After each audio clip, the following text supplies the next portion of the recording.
A Justiça Federal em Santo André, no ABC Paulista, condenou o ex-senador Luiz Estevão e a mulher dele, Cleici Meirelles de Oliveira, a 4 anos e 8 meses de prisão por sonegação de impostos. Segundo o Ministério Público, os dois deixaram de pagar em valores atuais quase 58 milhões de reais em tributos. A defesa do casal recorreu da decisão. Estevão teve o mandato de senador cassado em 2000, depois de ter sido investigado por envolvimento no desvio de dinheiro das obras do Tribunal Regional do Trabalho em São Paulo. Em 2012, o número de postos de trabalho na indústria brasileira caiu 1,4%. É o pior resultado desde 2009, quando a nossa economia sofreu os efeitos de uma crise internacional. Em dezembro do ano passado, o emprego no setor caiu pela 15ª vez seguida na comparação com o mesmo mês do ano anterior. A divulgação do índice de inflação de janeiro acabou provocando uma preocupação a mais entre os economistas e os investidores também. Porque além da subida de preços bem acima do que se esperava no Brasil, integrantes da equipe econômica deram declarações divergentes sobre o assunto. Em entrevista à Globo News ontem, o presidente do Banco Central se mostrou preocupado com a alta dos preços. A inflação no curto prazo está resistente. O Banco Central tem demonstrado essa preocupação. Já o ministro da Fazenda, na avaliação de economistas, está mais atento ao baixo crescimento. Em outra entrevista para a agência Reuters, publicada ontem, depois do fechamento dos mercados, Guido Mantega disse que a alta de 0,86% dos preços em janeiro não é motivo para alarme. Não é a primeira vez, mas a falta de sintonia nas declarações de autoridades econômicas do país deixa os investidores confusos sobre as prioridades da política econômica. Hoje, o resultado foi um forte movimento no mercado de câmbio. Pela manhã, o mercado apostou na queda do dólar, um instrumento que ajudaria a segurar a inflação. O movimento foi intensificado por outra declaração do ministro da Fazenda, também à agência Reuters, de que o governo não permitirá que a taxa de câmbio volte a R$ 1,85. Como esse valor está muito abaixo do negociado nos últimos meses, o mercado entendeu que poderia empurrar o dólar mais para baixo. Ele chegou a ser vendido a R$ 1,95, o menor valor desde maio do ano passado. Aí foi a vez de o Banco Central mostrar que não é bem assim. Entrou no mercado e puxou o dólar, que fechou estável a R$ 1,972. O grupo de comunicação existe, né? No sentido de que o tribunal está falando de um piso do câmbio e a outra está pensando mais com a inflação. O resultado maior é incerteza. A incerteza é ruim para as expectativas, é ruim para o investimento, é ruim para o cálculo econômico. O ideal nesse caso é que a taxa de câmbio seja determinada pelas condições de mercado, que de certo modo vão refletir esse equilíbrio de uma inflação controlada com uma taxa de crescimento da economia equilibrada, sustentável, como é o desejado. Na nossa vizinhança, a inflação levou a Argentina a adotar uma estratégia que já foi usada sem sucesso aqui no Brasil na década de 1980, o congelamento de preços.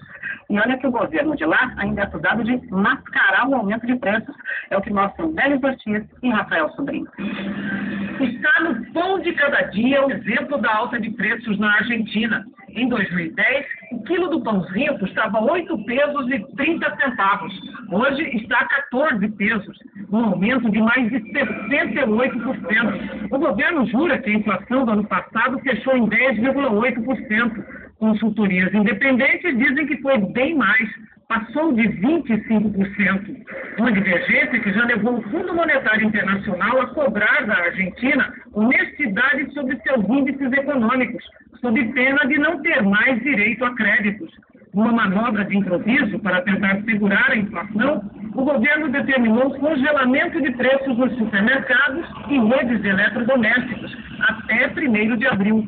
Um acordo sem registro no papel e com direito à represália para quem não cumprir. Economistas dizem que o efeito desse congelamento é nulo, porque os preços já estavam altos e a raiz do problema continua crescendo, os gastos públicos e a emissão de moeda para cobrir essas despesas. Todos sabem que o controle de preços na Argentina nunca foi eficiente. Junto ao congelamento veio também a ordem de suspender os anúncios de supermercados e lojas de eletrodomésticos em jornais, rádio e televisão. A proibição atinge empresas como o Grupo Clarim, que é algo antigo do governo. Esse tipo de publicidade representa até 30% do faturamento das empresas de comunicação. O mesmo governo que chegou a justificar que o congelamento dispensa a promoção, hoje negou que a propaganda esteja suspensa. Mas os jornais não receberam anúncios de supermercados para publicar nas edições do fim de semana. O consumidor lamenta, se não votam nos jornais, não vamos saber o preço. Então, o congelamento fica entre aspas. Então, esse é um congelamento que é bastante, digamos, entre comillas. Na Grã-Bretanha, depois da descoberta de que a indústria vinha vendendo hambúrguer com carne de cavalo como se fosse de boi, surgiu mais um escândalo desse tipo. Agora basta. Quem avisa é o diretor da Agência de Segurança dos Alimentos da Grã-Bretanha. Todas as empresas que produzem comida processada com carne bovina têm uma semana para testar o que vendem. O ultimato veio depois que fiscais encontraram lasanhas congeladas da marca Findus, feitas com até 100% de carne de cavalo.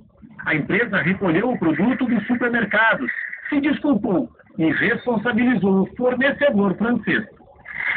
A crise começou mês passado, quando autoridades da Irlanda identificaram DNA de cavalos em amostras de carne de 3 frigoríficos. Desde então, mais de 200 milhões de hambúrgueres já foram retirados das prateleiras. Governos em vários países europeus investigam se empresários estão enganando o consumidor, usando a carne mais barata para aumentar o lucro. A carne em si não representa perigo, mas um medicamento usado na criação de cavalos, a fenilbutazona, pode causar um tipo raro de anemia se ingerido por seres humanos. A maior preocupação das autoridades europeias agora é descobrir se os cavalos usados nos alimentos foram tratados com esse remédio. O Globo Repórter de hoje mostra como anda a convivência dos animais silvestres com a selva urbana. Eles estão entre nós, mas como dividir espaço com espécies nada domésticas? O que você faria se desse de cara com um macaco dentro de casa? Lilica, a vira-lata solitária, cruza estradas perigosas, levando marmita para outros bichos. O refúgio das preguiças, mas Putinho passeando no shopping, só mesmo em São Paulo. E que tal morar ao lado dele? Hoje, no Globo Repórter. A pré-temporada de Fórmula 1 terminou com o piloto Felipe Massa como destaque. Foi dele a volta mais rápida em Jerez de la Frontera, na Espanha. E o brasileiro se viu pronto para a temporada de 2013. Os primeiros testes seguiu que não só a Ferrari evoluiu, mas Felipe Massa também. Depois de um dia inteiro de trabalho nos testes de Jerez de la Frontera, num raro momento Felipe Massa nos recebeu no motorhome da Ferrari e baixou a guarda para falar sobre assuntos que normalmente ele evitava. O acidente na Hungria em 2009 abalou sim o piloto. E ter o bicampeão mundial Fernando Alonso como companheiro de equipe foi outro problema. Eu acabei sofrendo bastante, não só com o meu acidente, mas com um companheiro onde me fez sofrer mais, né? Acho que eu acabei perdendo um pouco o lado mental, o lado psicológico também, por causa, né, de uma concorrência tão forte que eu estava tendo, não só dentro da equipe, mas fora, todo mundo me queria fora. Para se esperar, Felipe buscou o apoio da família e até de um psicólogo.